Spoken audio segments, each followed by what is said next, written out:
Hey Vikings fans, Tyler here to talk to you about Pick and Shovelware and pickandshovelware.com. T-shirts, sweatshirts, all kinds of fun, different Minnesota sports clothing items and apparel options. We got a deal going with them right now where if you buy whatever you want, enter the promo code Bleeding Purple, all one word, and you will get free shipping. That is promo code Bleeding Purple, pickandshovelware.com. Make sure you go ahead and check it out. Okay, let's start the show.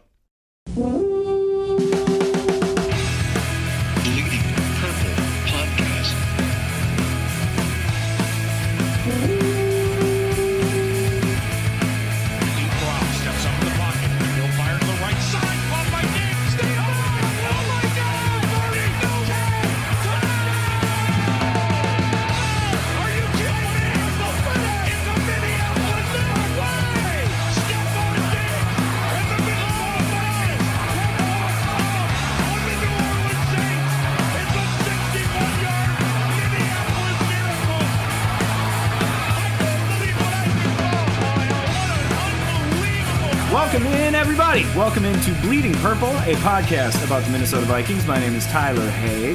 I am joined, as always, by Mr. Adam Patrick. Hello, good sir. How are you? What's up? The world is ending. Yep, sky's falling. Everything's terrible. Vikings might not win a game all season. Just kidding. But last week we were going to the Super Bowl. I know. Now we're getting ready to pick number one in the draft next year. It all happens so fast. I had booked my tickets and my hotel room in Atlanta, and then I had to cancel them after Saturday, and so we'll see what happens on Friday. But Saturday the Vikings lose 14-10 to Jacksonville. It was ugly. Woof, man. I didn't think it looked... The whole game itself... Both teams were not good, not pretty, not smooth. There was not a lot of, I don't want to say aerial attacking, but the aerial attacks were not very pretty. Let's go with that. Yeah, I don't think it didn't look like either offense really game planned for anything specific in the game, and the defenses just took over. Both Vikings and Jaguars' first team defenses looked like they should. Like they did last year, really, really good. Real good.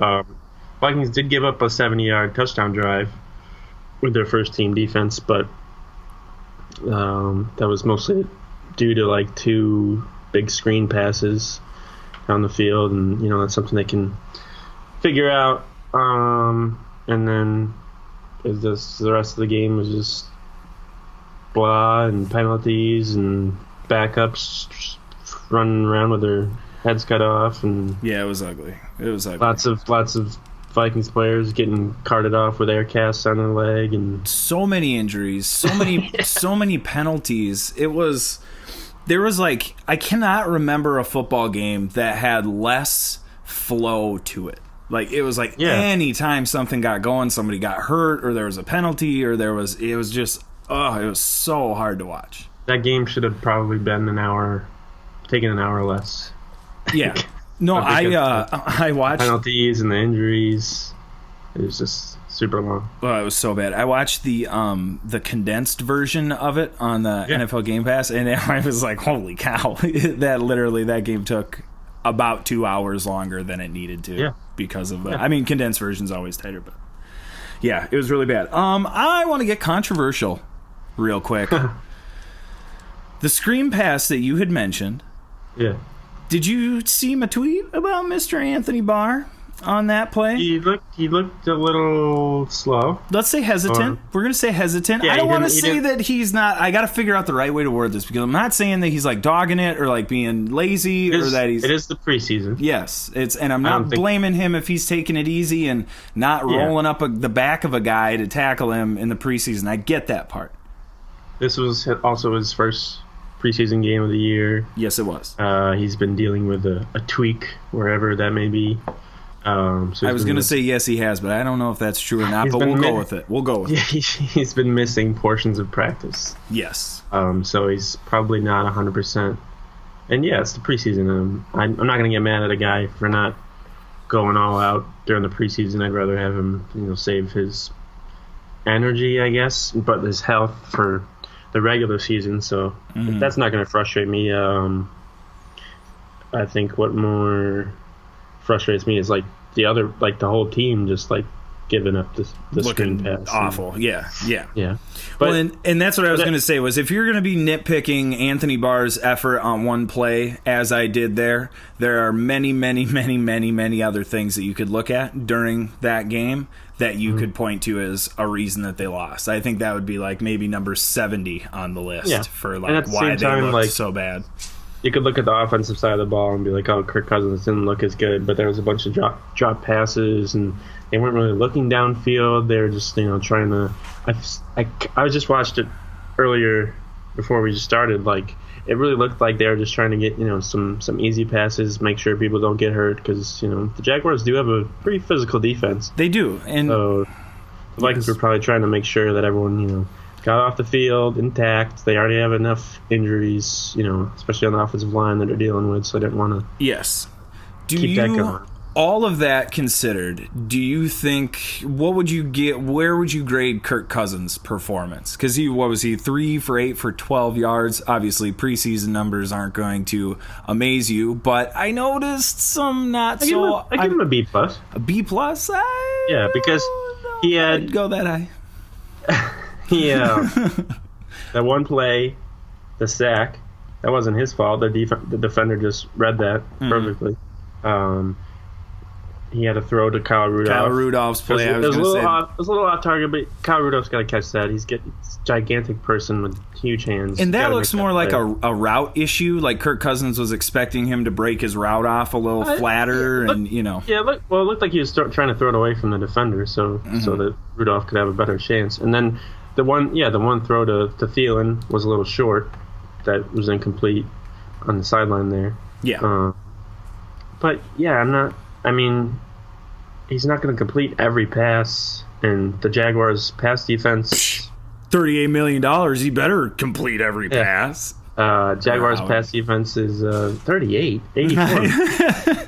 I was waiting for you to say something. I just threw a number. I was like, that was even without Jalen Ramsey, the Jaguars' pass defense is pretty darn good. Yes, and they play a lot of man, so the Vikings receivers have to get open, and even when they do get open, it's not going to be for a while. There was a holding call that wasn't called on Stephon Diggs of the Jaguars cornerback, like literally pulling on his arm. Yeah, and that being incomplete. But I'm not worried about Kirk Cousins throwing some incomplete passes in the preseason. Yeah, this is another one in defense of Kirk Cousins. You could also Latavius Murray fumbled twice on drive. I mean, they score on at least one of those was after the turnover, and they had a short field. Yeah, that's what I'm saying. So all of a sudden, those turn into touchdowns. Say you throw Kirk Cousins now he's 4 for 10 with 2 touchdowns, and we're saying, that was a pretty good outing for Kirk Cousins. It's some penalties. Yeah,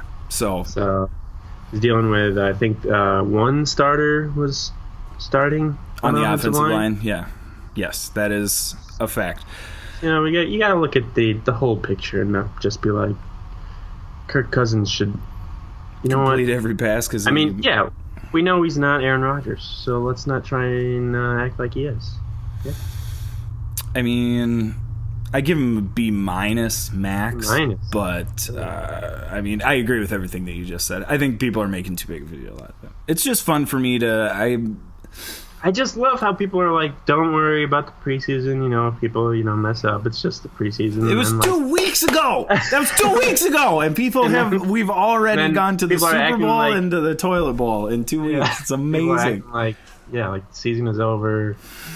Like these are actual games, and they're not. People aren't just going through the motions just to get some hits in and get used to the speed of the game again. Instead, they're just they didn't execute. That's totally it. And that's the Anthony Barr thing too. Is he's not going full speed. He knows what he's capable of doing. He knows what he would have done on that play had he been going after it. He wasn't going after it.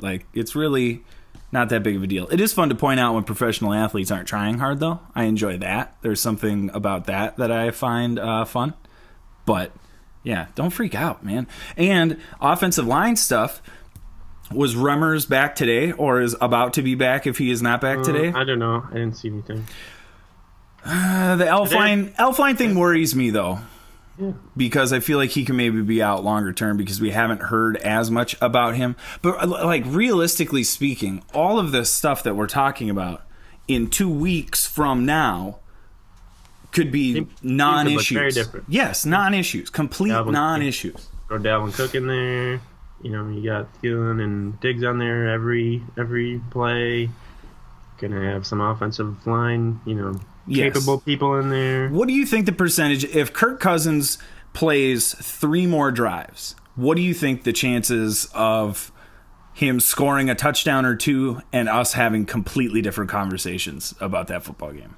I mean, he could have done that. I think he should have played. I think he should have played longer, but I also think that the Vikings coaching staff knows how physical the Jaguars defense is, and they're not about to, risk their $84 million quarterback. Yeah, and not with that offensive line. Yeah, right. No way. I'd have pulled him too. But yeah, I think that he stays in the game for 2 more drives. We're having a completely different conversation. Latavius Murray hangs onto the ball a couple of those runs. We're having completely different conversations today.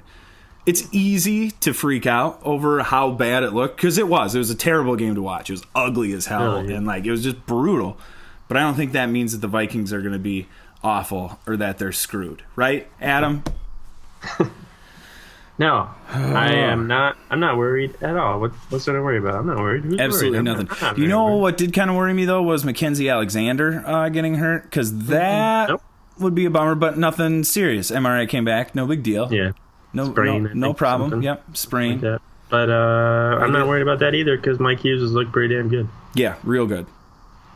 So I think I'd rather see what he's got. 4 guys, 3 or 4 went onto the IR today. 3. One went on the IR. 4. 3 were waived with injury designations. All right. So they're not on the injury settlements or whatever. So they're not on the team anymore. But 4 roster spots opened up. Yeah, and the Vikings signed 2 players today. I believe a guard and a fullback. And one of them, former Golden Gopher. Yes. But I don't remember their names. But they're just not camp bodies, but preseason bodies.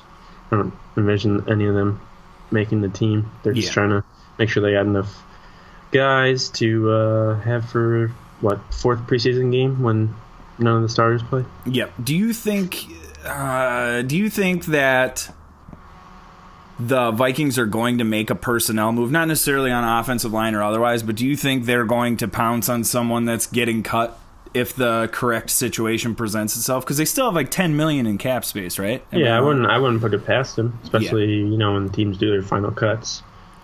Who got cut? And depending on who's available. Who was the Bengals? The safety, George Arloka. The Vikings tried to get him in 2016. And he decided to re-sign with the Bengals, but the Vikings were, one of the teams he said he was interested in because of Zimmer. Mm-hmm. Since then, Sendejo has improved his play, and him and Harrison Smith have formed a pretty, solid duo. Sendejo he's got his moments still, where he struggles. Mm-hmm. But I think continuity is kind of what the Vikings are looking for right now on defense. They've already got a bunch of guys who've been there. Do you force pretty much what the other people are going to do on the field without even thinking about it? Yeah, it seems continuity is more important to them than necessarily game breaking. Although they are willing to bring guys in, I feel like that group has been around so long that's such an important trait to them. And I think Iloka would want to be a starter too, because he's been a starter for the past 5 seasons. And I don't think the Vikings want to do that. They would bring him in. Yeah.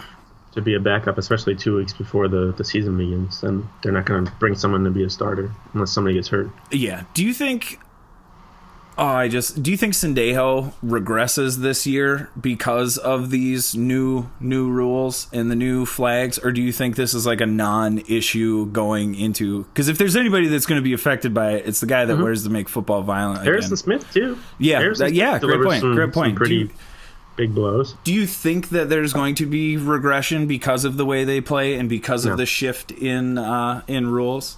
No, I think the flags in the preseason are getting overblown, just like everything else in the preseason. I'm not worried about it because a couple years ago they had the illegal contact.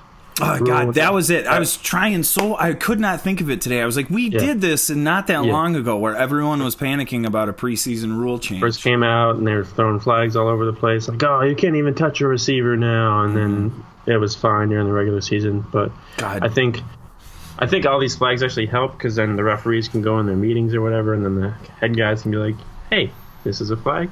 This isn't a flag. Yes. Like that Antoine Williams roughing the passer.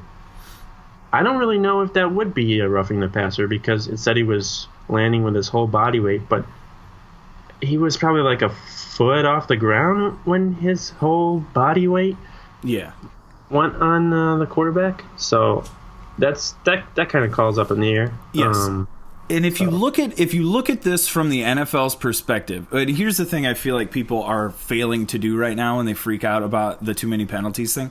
Look at it from the NFL. What is your goal as the NFL? It's to make the players think about what they're about to do when they hit somebody. What is this preseason going to do? They're all going to think about it because they're all worried about it, and we're talking about it, and it's going.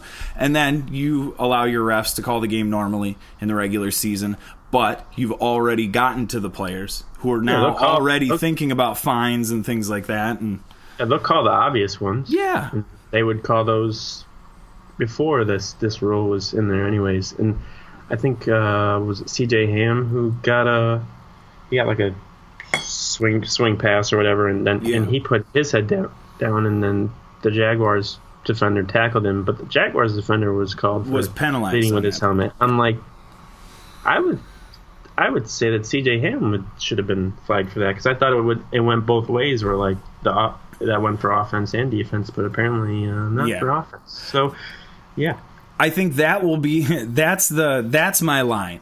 If in the regular season a flag gets thrown on an offensive player for lowering his head, now we got some issues that we can talk about, and now we can discuss. If Tom Brady gets thrown a flag for lowering his head, yes, now we got an issue. Now we can discuss maybe the NFL sabotaging their own product. But I think until that point, we might be overreaching to say that the NFL is killing its product with these penalties in the preseason. Well, if anything, the league has to get better at making these rules and like how the process goes, because it's mostly just owners like putting these rules and up for vote, and they vote on them without even discussing it with players. There's a union, and they're not getting a say. Like, you're not going to be able to do that for all that long. But so we'll see. I think I don't know when the current collective bargaining agreement goes, but it's going to be a fun period when they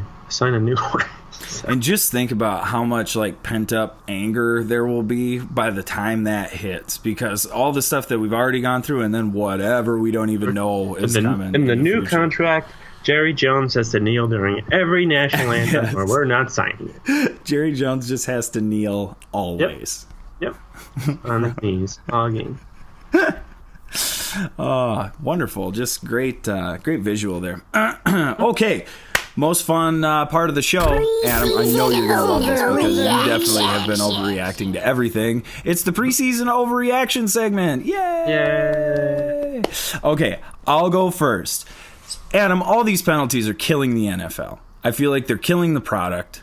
And if they are going to, if they're going to throw flags for rules like this, then I might not watch. I might not watch the NFL anymore. Period. I might just be done. The Vikings should trade Everson Griffin because he did not play on Saturday, and Ifedi, whatever his last name is. Odenigbo. Oh, Ifedi Odenigbo. Yes, you did it. You nailed it. Couldn't think of it. Sorry about that, dude. He had 2 sacks, a couple of more quarterback hurries, and some good plays. And he's young. He can play defensive end, defensive tackle. And Everson Griffin, he can only be on the outside. So I think, Odenigbo offers, more, potential. He gives, more room for create another roster spot. So, see what the trade market is out there for Everson Griffin. You could probably get a, first round pick maybe from like the Jets or something. Yeah. Preseason over. That was a really good one. I was not ready for that one. That was a really good one. 3 for 8 for 12 yards ain't gonna get it done for whatever 30 million. What did I say? 34 million for the 80 for 38 million for the 30-some million dollar man. So I think that we should consider trading Cousins to New York, the Jets. Bring on Josh McCown. Bring Teddy Bridgewater back. God, you're just on fire today, dude. This should have been your whole bit. This should have been all you. Bring back Teddy Bridgewater. Make him the starter.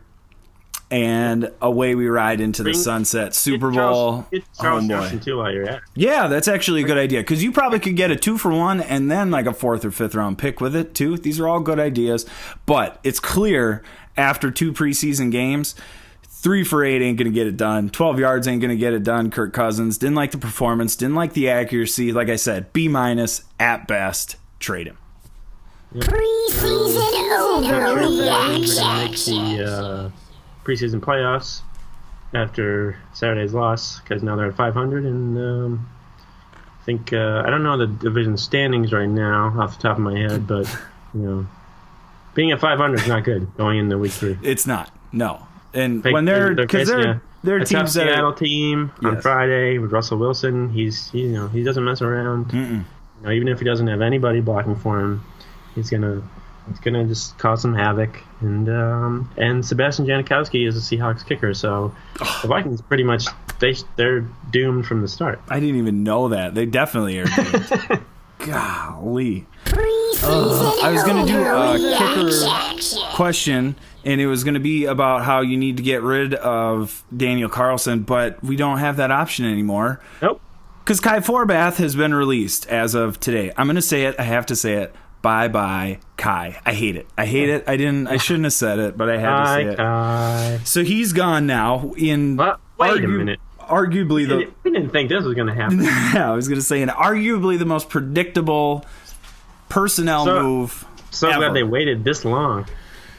Here's my theory. They told him early on. You miss a kick, you're out. No, they told him early on. That would be better. They told him early on that the kid, Danny Carlson, was going to... Danny C, that's what I call him. Because I know him really well. Sounds Danny like a C's, character from Greece or something. Yeah, totally. That's Danny C. Yeah. Hey. There's Kaniki, Danny C. Yeah, no, that makes perfect sense. I lost it with the Grease reference, man. They told him early on, Danny C is going to be our guy, and we're going to give you the opportunity to showcase your ability indoors, at home. You're kicking all those field goals in the second game. And then, of course, he misses, so he's not even going to get a job somewhere else. I kind of feel bad for Kai Forbath now. After Somebody this. will get hurt. Kickers are kickers. Even if they don't get hurt, somebody will be bad enough for them to be like, all right, Kai Forbath, come on. Because that was, if you'll remember, exactly where the Vikings were, where it didn't matter who was coming in for Blair Walsh. Blair Walsh just had to go. So that could have been, I mean, Kai Forbath could be that guy again, for sure. I think the Chargers, or Roberto Aguayo is going to win that job for the Chargers, so he can mess up some time this year. And Yeah. Forbath, he'll still get a job somewhere. He's capable, but he was the kid that Vikings- Tampa Bay drafted. Yeah. What second round? Oh, in the second round. That poor kid. Like he's got like- no chance. Why would you like do Janik- that to him? I feel like Janikowski's the last one to get drafted in the first round. Well, yeah, Last kid. because Janikowski's worth it. Golden Boot. Yeah, because you don't.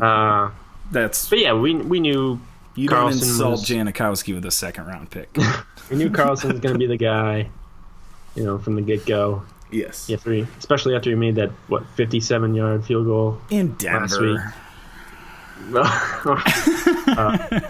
He made all of it. His extra. Kai Forbath missed a 40-yard field goal inside. Yes, he did On Saturday. Yes, he did. So That's what. Yeah. Okay, that's my question for you now. Now that it's all decided and we know for sure that Danny Carlson is the guy, because of course he is. Yep. Are you more comfortable with him as the option, or would you have been more comfortable with Kai Forbath? All things considered. Like, if you take the draft pick away and you take all the extra stuff out, are you more comfortable with one or the other, or is it a crapshoot? Does it matter? He's a Vikings kicker, so I don't have confidence Can't in trust really him. anyone. Is he who's wearing back there. purple? Is he kicking? Yeah. Not trustworthy. Yeah. So, like, they have, like, Kirby Puckett's eyesight when they go to kick the ball, so... I know. Wow, that was really, really good. That was really good. I don't know. They spent a draft pick on him, so there was really no way he was getting cut. Yes. And I've always felt like uneasy about Kai Forbath. He always looks like he's nervous, like whenever he goes out there. He does. Even though he made a couple clutch kicks, like in he the was not bad. divisional playoff game, he made those. But for some reason, extra points just not his thing. Yes, and that's exactly what it is. The Vikings made a decision early on in the offseason that they needed more consistency from their extra point kicking, and they were going to go somewhere to find it. It wasn't going to be Kai Forbath. The question is, can Danny Carlson make enough field goals for us to not care, you know? Because I think at the he's gonna miss some. Of course he is. And I think at the end of the day, that was Forbath's biggest issue, and Blair Walsh's biggest issue, was it wasn't that he missed a ton of kicks. It was that Blair Walsh had a bunch of issues. He did, but it was that they were missing the kicks that they had to make. You know, the kicks that the team needed. Those are the kicks that they missed. And I don't know if Danny Carlson's going to be that guy. Like you said, I'm still worried. Blair Walsh played in the first season at US Bank Stadium, right? That was the year he got cut, I think. Because I remember him missing a kick that went to the sideline. It was so bad. Well, he definitely missed that one in Seattle, or against Seattle. I think it was against the Lions where he TCF missed Bank. Really bad kicks. Yeah, it would have had to have been open because that was just last year where they cut him and brought Forbath in, was it not? Or was it 2 years ago? 2? I think it was open. I don't know. That's a great question. He was with the Seahawks. Remember in the preseason when he was like, "Oh yeah, pointing at look everybody." at that, Blair Walsh. Oh god. Maybe the preseason doesn't matter for some people. It does. I mean, kickers. Poor guy. That was his revenge game. Just the Patriots got revenge on the Eagles last week. Dude, that's so kicker for it to be like, it's a revenge game. And everybody else in the world would be like, it's a preseason game, Blair. And he's like, nope, revenge. It's like, you're a kicker. Of course you are. Yep. So, yeah, bye, Kai Forbath. He's gone. Danny Carlson, for better or for worse. I think it's good that they did it now, though, too. Just like go in the next two games, let him just get his kicks in, maybe get some misses out of the way, and get his head on straight before the real games start. Yeah, before he starts missing them for real. I'm super excited about him as the kicker. It's great. It was a great decision for a fifth. He is wearing number 7. That's a great tradition the Vikings have had. Mm-hmm. Well, that's Case Keenum. Yeah, see, I tweeted that, and that was exactly what people were like. Keenum did okay, and I was like, oh, that's right. I didn't even. Keenum doesn't count. That's a 1-year thing. He can wear whatever number. All of the other 7s. Did Jackson wear number 7? I think he did. He might have. All the other 7s have hurt us for years at a time. Yep. So it's different. Yep. It's different. Yep. What other news do we got? Oh, Adrian Peterson. Who? Back in the NFL. He got signed today by the Washington football team. Shocker. Total shocker. That they signed him. That they were the team to bring him in. Guy past his prime in his NFL. I think that Adrian Peterson, from a physical standpoint, is very, very capable of contributing to an NFL offense on 1 or 2 downs. As a strength coach. Do you don't think he's even for the? I don't think he's mentally capable of doing that. He needs like 40 carries to do anything. I mean, yeah, that's true. That game where he had like over 100 yards last year for the Cardinals, he had like 35 carries. Yeah, well, I think. Do you think that he could be? Because we got to quit looking at him. You're looking at him like he has to be productive, like Adrian Peterson productive. But I've said he can be good. I've said the reason how he can be good, or the way he can be good, many times on this. Just make him into a goal line back. Make him the short yards back. He could be good at that. you get to the close to the goal line, just he's healthy, he's got like full steam, just bang Run him into a wall. Yeah, he doesn't need to be an every down back, even though I know that's what he wants to be. He thinks he's Yes. a starter. He can be an MVP and stuff still, but no, he can't. And because he can't catch out of the backfield, he can't pass protect. Yes. And you need to do that stuff, especially when Alex Smith is your quarterback, because he's not that good. He's not going to be able to escape very quickly. Alex Smith can escape, but he's just not known for being that great. Yeah. I think Adrian Peterson is capable of being productive, but I don't think his ego and his like brain will allow him to take a role that isn't. He's also been hurt a lot the last 2 years. That's true. He is starting to break down a little bit. You can be in great shape in the weight room, but once you start getting hit and hurting your neck and pulling your groin and all that stuff, it's a different story. It's true. Pulling your groin is a different story. And he's always done really well on the Washington field. He tore his ACL. Oh, yeah, that is where that happened. Oh, and that field is like known for taking good care of people's knees. See how long he lasts on that field. I did not even think about that. That is going to be very interesting to watch. And it figures this is like one of the rare years that the Vikings don't play the Redskins. I feel like they've played them for like the past 10 years. I think so too. Year.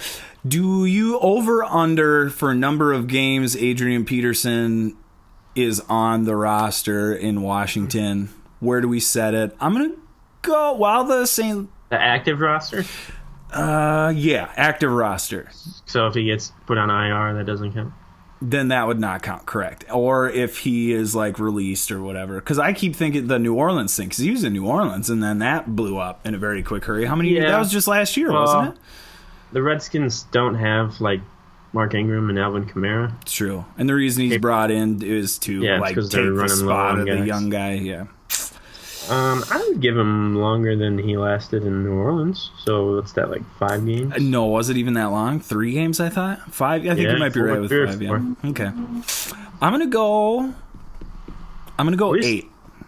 8? Wow. 8. I think he'll just be there. But I don't shoot your shot. But I don't think he is productive in any way. I think he'll talk himself out of playing time. By demanding more playing time. I don't know the numbers, but is he that good? Does it matter if he plays indoors or on grass? I don't really know if there's a... Yeah, I have no idea what the splits would be on that. You'd think that because, I don't know, that's a bad way to look at it. But he's had some good games outside. So. Yes, he has. That's what I was going to say, is he ran really well in a couple games that were outside in 2008. We'll see. I'm not really... getting too excited about it. No, me neither. And he's one of I'm ready for him to go away. Me too. I was just going to say that. He's one of the few guys where I'm don't care, actually. I hope that nothing happens and I never have to, hear from him at all this season. I didn't realize that he's the career Vikings rushing leader by, a lot, though. I was looking up those stats, writing about him the other day and being oh, wow, he's got the lead pretty intact. I mean, Dalvin Cook maybe one day can. Yeah, he's still a long. That, but I think he's got over 11,000 yards with the Vikings, and next guy is Robert Smith with 6,000. Wow, that's crazy. Yeah, he was pretty good in his prime. He was definitely. Do you feel like Adrian Peterson that they wasted some of those years because of the teams that they put around him, or do you think that because of the way Adrian Peterson plays, that was just going to be the team? Did it matter? Ponder years? Yeah, if it was Ponder or some other, if it was Gus Frerotte or somebody like that. I think they probably thought Ponder was actually going to be a capable quarterback. Well, yeah, that's their bad, but yeah, so that's why everyone got fired. That seems to be the case though for a lot of great running backs, Barry Sanders, Curtis Martin, even. Yeah. When your team is complete, when your offense is completely built around that running back, does it not allow for good quarterback play? It's never. Or is that just where bad quarterbacks find themselves because they aren't needed anywhere because else? They don't want the quarterbacks, to probably throw the ball as much, which is why Leonard Fournette is a good running back, because the Jaguars don't want Blake Bortles throwing the ball. Everyone saw on Saturday when he just tossed it to Harrison Smith. What he's did on his you- own team. What would you? I would give him a D performance grade from And they Saturday. gave him an extension this offseason. Man, oh man. If you can't recognize, because that was like not all that complicated of a thing that Harrison Smith did. Like he came down like he was coming on a blitz and It's then like, just dropped right into the spot where the ball was going to be. If he would have looked, he would have seen him. But Bortles has been in the league for like 4 years, a 5 long years. time, yeah. He should know. He should be able to recognize that kind of stuff. You'd by think now. he'd be able to at this point, but Especially in a preseason game when they're not throwing the double-A gap blitz at you like every play and all that stuff. yeah. That guy went to the But, AFC Championship game last year. Yeah, his team did. He did. He was there. He gets to take credit for that.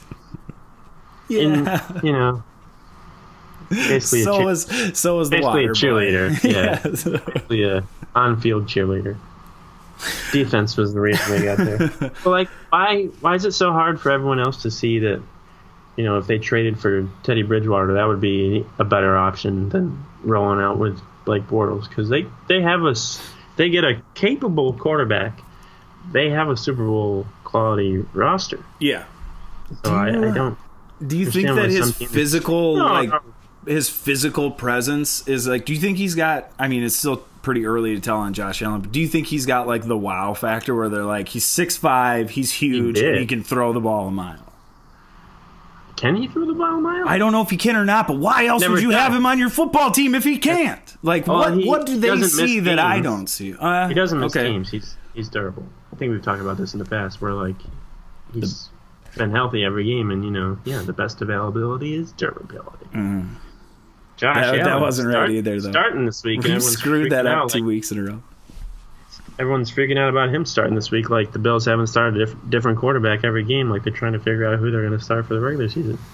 But we'll just pretend like Josh Allen's a good quarterback. I would love to watch them start him week 1 because I think that would be like a train wreck of like David Carr or Derek. What was the older one? The older Carr brother. Yeah, David Carr. Oh God, that was so ugly when he was in Houston. That could be that kind of a situation where Allen never recovers because he's so bad. I mean, he does have. I think Houston was more of an offensive line thing, but He's had some flashes this preseason. I'll give him that, but it's also been against like second and third teamers, so I'm not gonna get too excited about that. Like I was impressed with the Vikings second team defense because they were going against the Jaguars like first team offense for that second quarter, and they did a pretty good job stopping them. I'm pretty impressed by Anthony Harris this preseason. Yeah. He's been playing really well. So, I'm impressed. who else is? Yeah, let's talk about that for a little bit. Who else has kind of stood out to you so far this preseason? I mean, it's still early, just a couple of games, but like, who of the guys that maybe some of the, the Fetty dudes that- Odenabo, the guys that you maybe won't hear as much on Sunday, but should. Eric Wilson, the linebacker, Mike Hughes. Yeah, he's been impressive. Hughes, yeah.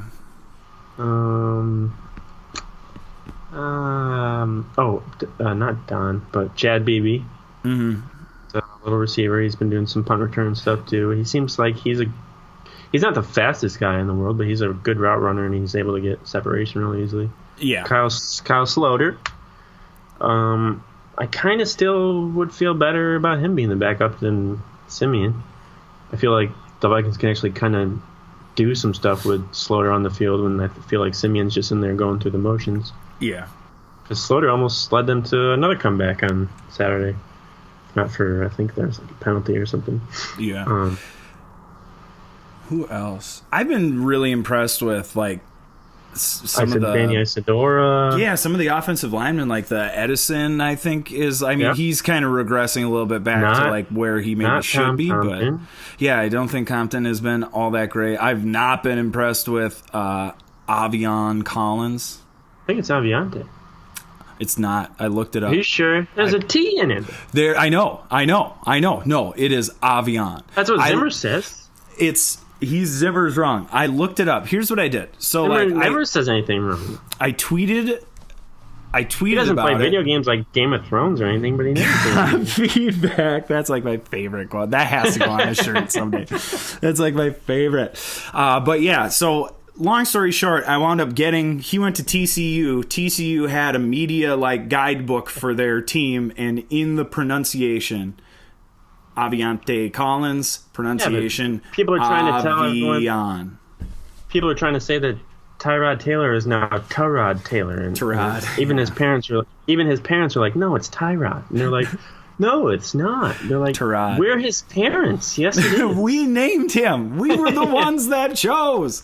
I call him Ty. It, I promise you, is Avian. Promise. Just a I know, silent- me too. It blew my mind. Like it took me 2 days to like wrap I my have brain the around T it. Huh? I have the T then. You'd have to ask his mom or whoever Like, gave him the name. L and Colonel. I know. Or the P in core. Yeah. Or S too, I guess, because those both are. Yep. But yeah, those are some words with. But yeah, Avian. It's true. It drove me crazy, and that's what I'm going with now. Avian. The TCU media guide got me there, and I'm sticking with it. I like him though as like a utility guy. I just have not, because there was. He's still in his second year.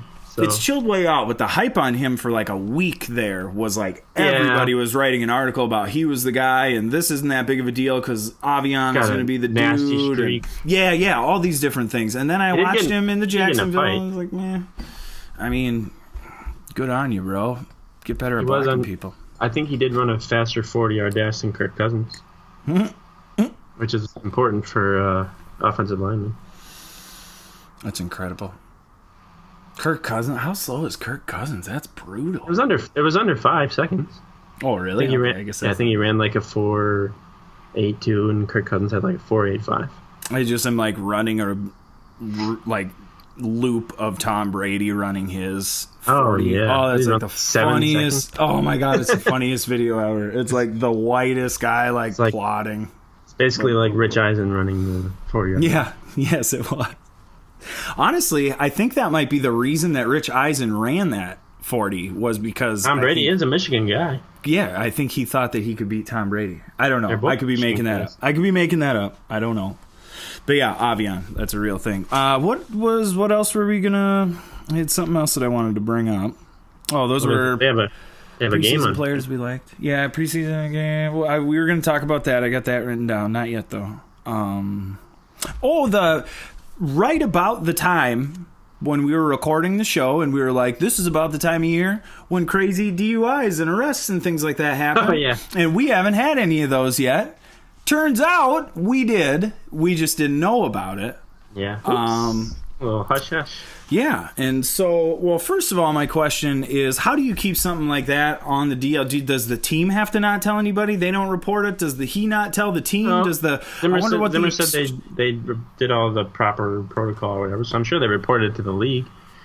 But So they don't, every single one of these that we hear about has been leaked from the team, or somebody in the organization or with knowledge of the situation is giving this information. Anytime we're hearing about a DUI, that is not information that is being volunteered by the police. well, I guess reporters could go into the police blotter and look for that themselves and get like. Depends on how slow the week is. I'm sure there's I some guess. guys that like go in there and look like have a routine or whatever. Like, I'm let's check sure, the police yeah. blotter, and then they're like, well, what do you know? But yeah, Mike Zimmer said they went through the proper protocol, whatever that means. There was Antoine Williams got a DUI in May. We never said any of that information. We It was just alluded Mike to Zimmer. all of it. Yeah, Mike Zimmer got hammered in trouble. Yeah, too much dip. But this Antoine Williams, he was In May, he was speeding. I think and his BAC was only .09, so it was like It he had was. one beer. yes, that's what I was just going to say. It's not like fell asleep at the wheel and the cops found him or something. It was he not was going a Michael Floyd. Yeah, he was going too fast, and He did not drink. He might have drank too much kombucha. But Actually, a plausible defense for that amount of alcohol in Yeah. your blood. So, but the speeding is a different thing. I think it was like 81 to 55. Yeah, I think that's what he If that was on Highway 100, everybody goes 70 on that end. So He went that 81. wasn't even that bad. Still, though, I mean, that's a little too fast, but 55, come on. It's not 55. Yeah, we have 65 speed limits out here, so 80 is nothing here. That's what I'm saying, yeah. So. But yeah, I think he avoided jail time. I think he was sentenced to like 30 days in July, but he didn't have to serve it because it was put aside or something, whatever that means. No idea.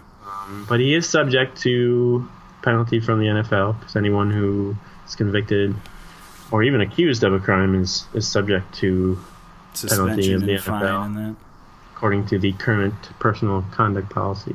Do we anticipate any type of missed time suspension-wise for him, or do we not really know? I mean, he would have to make the team, too.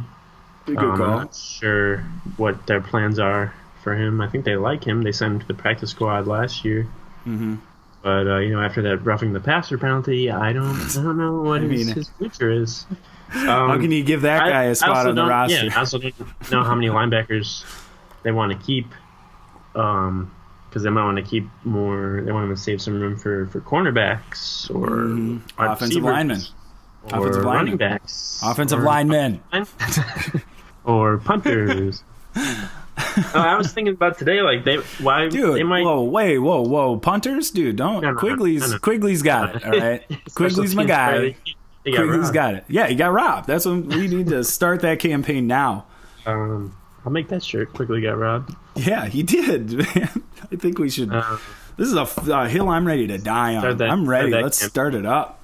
I wrote something today for the Viking Age, like if they should think about keeping 4 running backs going into the year, because Mike Boone and Rock Thomas have both looked pretty good in the preseason, and as much as people are like, oh, Dalvin Cook's back, and he's he's ready to go, he's back, like he looks like he never got hurt. You don't know, like, until it's the NFL. Guys always get hurt too. Especially with the Vikings, people get hurt. It might be smart for at least the first couple games to have 4 running backs on your roster, in case anything happens. Latavius Murray is not known for being the healthiest either, so I think that might be something they should consider. Based on, Mike Boone and Rock Thomas have looked pretty good. They both have looked good. If you had to choose one or the other between Rock Thomas and Boone, which one would you choose right now? Rock Thomas. Just because I think he has more of an ability to catch out of the backfield, too. Yeah. Mike Boone's more, I feel like he's more like a thumper. Yeah. I guess you could say that about him.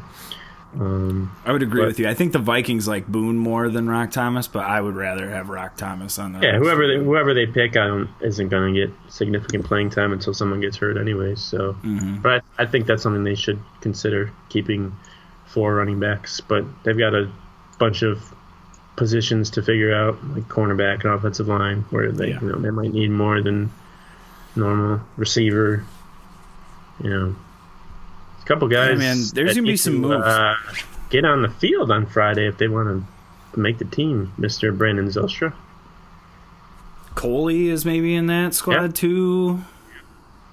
Yeah. I don't, man. When you start looking at, when you start breaking it down like position by position, that 53-man roster is going to be tough. There are going to be some decent football players decent football players that they're going to have to get rid of, because they're just not going to have, which is, good because you have a good football team and, you're whatever, but yeah, they'll probably try and sign a bunch of them to the practice squad, but with the practice squad, they can be signed by another team, so.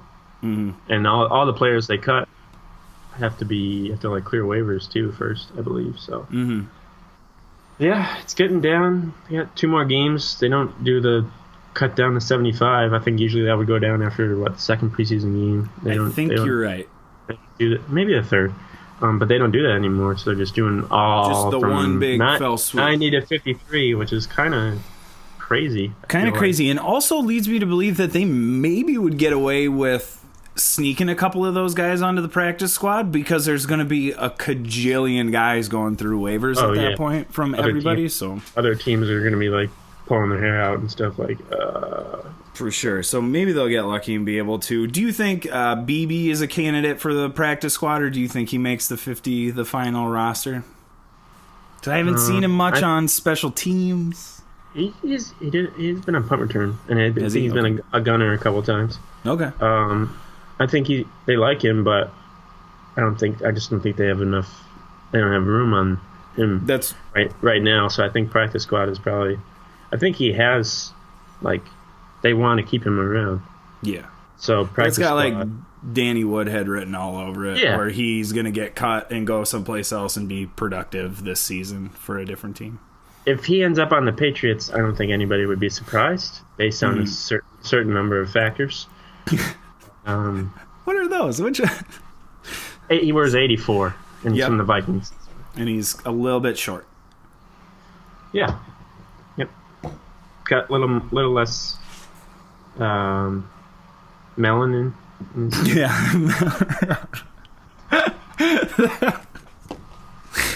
Well done, sir. That was perfect. Yeah. All right, let's preview the next Friday. game, the preseason game, Friday against Seattle It's 7 o'clock. at US Bank Stadium, 7 p.m. Central. 7 p.m. Central. How much do we Night expect first They team can have like to play? dollar beers and stuff there. Probably not. Sale, $10 beers. Yeah, exactly. Half off. $10 beer. It's what the dress rehearsal. That's what everyone calls the third preseason game. I would expect, the first team to be out there for at least a quarter, maybe a quarter and a half. I don't know. Maybe the first half. I think I'd be surprised if they were out there for the first half based on what we've seen so far from them. Yeah, I would agree with that. Because the thing is, like with the first teams for the Vikings the past couple of years, it's been like trying to figure out these young quarterbacks and like seeing if they're ready or not, getting them reps. But with guys like Kirk Cousins, You don't need it. he's pretty good. But it'll be good. It'll be interesting to see the Seattle defense with not as many good players on that side of the ball. They still have some good Legion decent of players. whom? Yeah, at least Legion of Poop or whatever. No, man. Is Is Earl the Thomas best joke I'll have all episode? Earl Thomas? No, didn't he demand to be Is traded? he holding out still? I think he's not on the team yet. Yeah, He I wants an don't think extension or be traded. Yeah, is So he won't prepared be to out like sit there. out the entire season. Cam Chancellor is like retired because of his neck. Sherman is in San Francisco. Michael Bennett's gone. Legion Chris of whom? Come on, man, that's like Sorry. t-shirt material. Sorry. Maybe Pat Elflein will be back. Maybe Mike Remmers. I think they would like to see some of their, at least like a sort of starting offensive line out there. Yeah, that's what I was going to say. What are you looking for during Maybe this Dalvin preseason Cook. game? Like I would like to see Dalvin Cook I don't ready really to play. care. Maybe I don't need him to play. I just want to know that he is capable of putting on the pads and Yes. playing if they need him. Even if he gets out there, I don't You think don't they'll give him know. the ball. Yeah, that's what I want.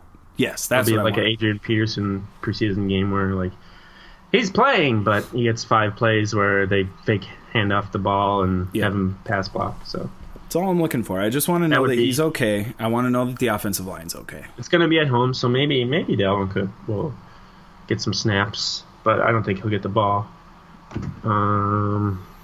Yeah, I'm looking He's for not the another kicking looking for the competition. offense to get back on track. It's a good one. To see 40 burger thrown up there. Supposed to be able to score more points at home, but that wasn't the case last week. No, it was not. To see the crowd more into it than they were last week, it was a little disappointing. It wasn't as loud. Only 100 skull chance? Yeah, right. Now that's part of the thing. I was watching the game, this week's game or whatever this week too, and everyone's like, "Oh, it's not as they don't look as sharp." And I'm like, "Well, in the regular season, the opponent's offense, they're not gonna be able to hear themselves think. Yeah. The defense is gonna be throwing a bunch of different looks at them and stuff, and so I'm not worried about the performance in the preseason. It's weird. I think that's been the theme of this show. It really has. That might be the title. We're not worried. Not worried at Yeah. all. I'm not. I mean, I'm a little worried, but that's just because I'm a Vikings fan, so I'm always Yes. a little worried. But That comes with the. yes, that's a different kind of. That kind of worry is a different kind of worry than the like, oh my god, their offensive line is screwed. Those I'm are going to different have- worries. I'm gonna have the the privilege of bestowing that on my son, who will be here in a few months. Yay! So, New fan. yeah, he's gonna have that luck. Hopefully, the Vikings will win a Super Bowl, and he'll never know what it really is. What like. it was like. Yes. God, we can only hope. Yeah. Yeah, dude, that's exactly it. He's never going to know a world where the Vikings were not Super Bowl champions. That's like every dream. It's like every Patriots fan born after 2000. Like, yeah, they have no idea. Like, the Patriots used to be horrible. But now all of them are like, oh yeah, we're supposed to win the Super Bowl. I had a question or a thought that's been going to my mind. Some people are probably like, this probably is no chance of happening, but what do you think the chances are of the Vikings going undefeated? Whoa. I would say pretty slim, if only for... I think they're going to be a really good team, and I think if they start piling wins on, that they are a team that's capable of that, but I don't think Zimmer will let them. I think there will be a game or two at the end of the year where Zimmer's like, it's all of our second stringers, and we're not showing you anything, and they'll lose that game or something. But I don't think Zimmer will let them go undefeated, because he seems superstitious to me. What do you think? What? Is it possible? He's got a crystal ball.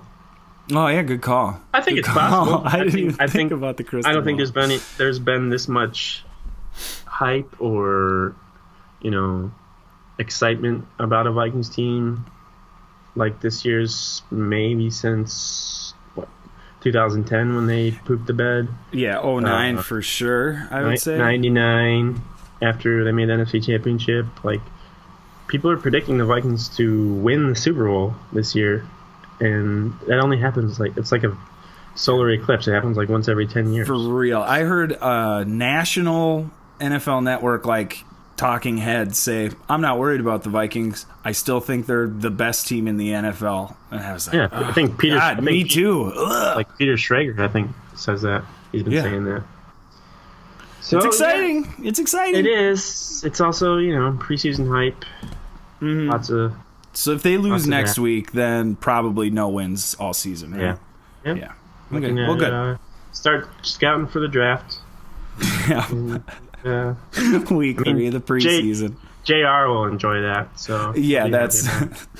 He's better at that than I am. I'm just going to leave that to him. Yeah. So. And I'll read his timeline and gain knowledge. That's all you can do, really. Well, all right, my friend. Skol Vikes, I'll talk to you next week, and we'll probably have more preseason overreaction and overreaction. Reaction. Regular reaction. That's what we'll call it next week. Preseason regular reaction. Sane reaction. Sane reactions, yeah. And then we'll break down whatever happens with the Vikings in Seattle on Friday. We're 2 weeks away from... We could do like a final 53. It's a great idea. 2 weeks today. Not spoil it. Tease. There you for go. Our episode in 2 weeks. Woo! 2 weeks from now. Yeah, stay tuned. Mark your calendars. Stay on the internet from now until then. Put an alarm in your phone. Have it remind you that that's happening in 2 weeks. All right, man. Don't worry about the fantasy draft. Worry about our... That's right.